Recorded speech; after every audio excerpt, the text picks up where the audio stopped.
यह एक कपास का खेत है जहाँ कपास उगाया जाता है। कपास को साफ करने के बाद तकनीक की मदद से सूत और धागे से सूती कपड़ा तैयार किया जाता है। इसी प्रकार कारखाने में लौह अयस्क को साफ करके शुद्ध लोहा तैयार किया जाता है और उससे विभिन्न वस्तुएं बनाई जाती हैं। कपास को साफ करके सूत बनाया जाता है और धागे से कपड़े का निर्माण होता है, जिससे कपास की गुणवत्ता और उपयोगिता में वृद्धि होती है। इससे कपास की कीमत बढ़ जाती है।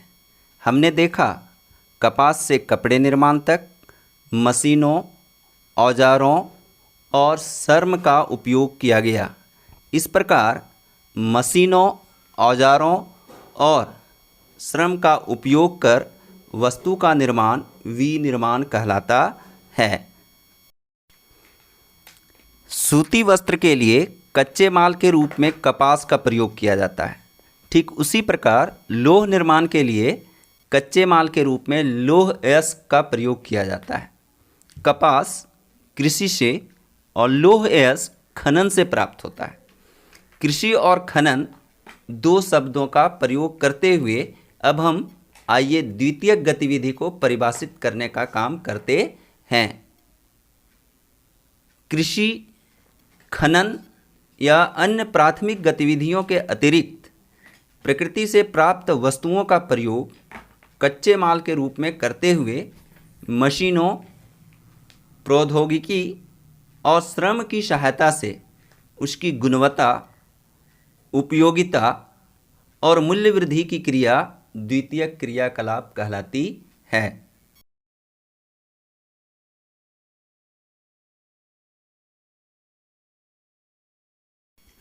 विनिर्माण की विशेषताएं। विनिर्माण की प्रमुख विशेषताएं यंत्रीकरण, कौशल का विशिष्टीकरण, नवाचार और संगठनात्मक ढांचा है। विनिर्माण की विशेषताओं को आइए हम लोग विस्तार से जानने का कार्य करते हैं। यंत्रीकरण। निर्माण उद्योग में स्वचालित मशीनों का उपयोग किया जाता है।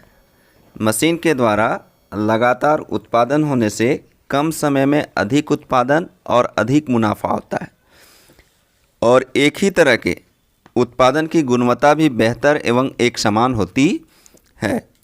कौशल का विशिष्टीकरण।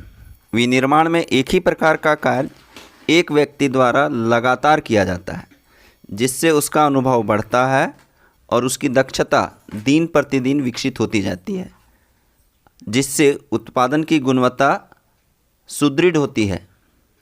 नवाचार। यह विनिर्माण की तीसरी प्रमुख विशेषता है।